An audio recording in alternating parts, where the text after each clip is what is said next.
ልናገር አንድ ቃል አይከፋችሁም? የሚፈርስ የሚበሰብስ የባሰም ልናገር ነው።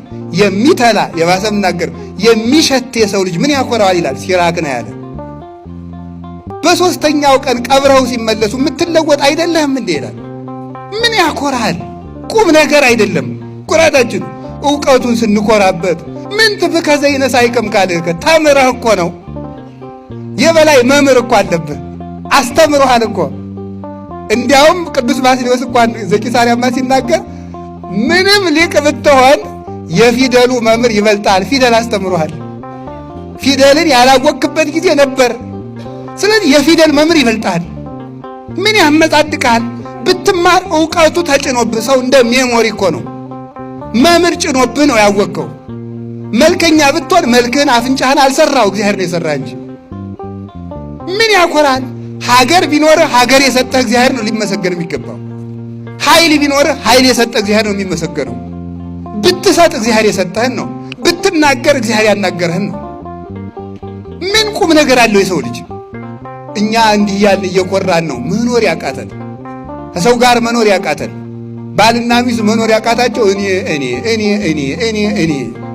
እሷም የራሷን ክብስና ግን ይሄ ነገሌ ዘር የነ ደጃዝማች ገሌ ዘር አያቴ ቄስ ነበሩ። አያትሽ ነው ቄስ እንጂ አንቺ ቄስ አይደለሽም። አያቴ ቄስ ነበሩ፣ አጎቴ የመርጌታ ናቸው። ምንም ቁም ነገር የለው። አንተ ምንድነህ ነው ቁም ነገሩ? እንደነ አያቴ ግብረ ሰላም ሲያበሉ ግሩም ነበር። አንተ ግን እየሰረክ ትበላለህ። እኛ ጎንደሮች ፈትፍተን የምናበለ የድሮዎቹ ይፈተፍቱ ነበር። አንተ የሰው አንገት ልትፈተፍት ነው። አናውቃችሁም? በየመንደሩ ሞባይል አንገት እያላችሁ እየቀማችሁ ይሄንን ነው ተመልከቱ። በቀድሞ መኩራተተን በራሳችን ይህን መመጻደቃችን መተው አለብን። እኔ ምንድነኝ? እስኪ እኔ ምንድነኝ በሉ ንገሩኝ እንጂ እኔ ምንድነኝ ማለት የሚገባው ይሄ ነው ማለት ነው። አንዱ ባንዱ ቅዱሳን አባቶቻችን የራሳቸው ክብር አይታያቸውም፣ የሌላው ክብር ነው የሚታያቸው። እንደ ትዕቢት ያለ በሽታ የለም በእውነት ማለት ነው። እንደ ትዕቢት ያለ በሽታ፣ ራስን ከፍ እንደማድረግ ያለ በሽታ ፈጽሞ የለም። ብእሲ ዘየአቢ ርእሶ ይመስል ከመብሲ ዘይጽያን ዲበ ሳሬት ወፍጡነ ይወድቅ። በራሱ የሚመካ ሰው በሸረሪት ድር ላይ ተጭኖ ምን የሚል ሰው ይመስላል? በሸረሪት ድር ላይ ተጭኖ እራመዳለሁ የሚል ይመስላል። ተበጥሶ ፈጥኖ እንደሚጥለው በራሱ የሚመካ ሰው ፈጥኖ ይወድቃል። በስልጣኑ ቢመካ፣ በሁሉ ቢመካ። ክርስቲያኖችን የሚጨፈጭፍ አንድ ጨካኝ ንጉሥ ነበረ።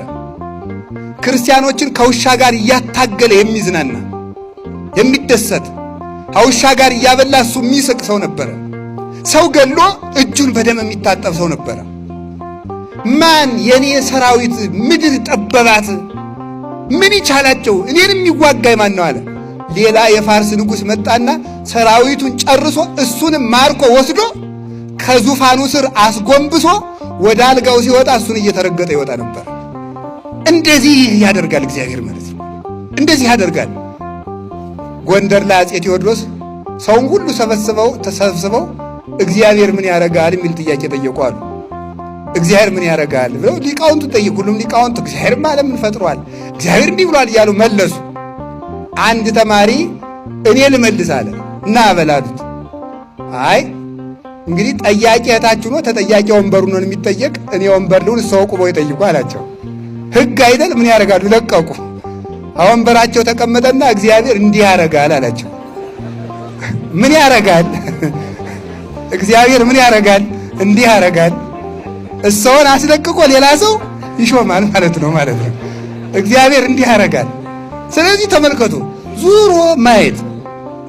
ሰው ሲሾም ያልተሾመ ሰው እንደነበረ ይረሳዋል። አመድ እንደነበረ ይረሳዋል። እናቱ ስንት ነገር አድርጋ እንዳሳደገችው ይረሳዋል። ዙሮ ማየት አይችልም። ስለዚህ ለራሳችሁ አትጨነቁ። የምትጨነቁት ለባልንጀራችሁ ይሁን ለማለት እንደ ሕፃን ሁኑ አለ። እንደ ሕፃን የሚሆን አእምሮ እግዚአብሔር ያድለን።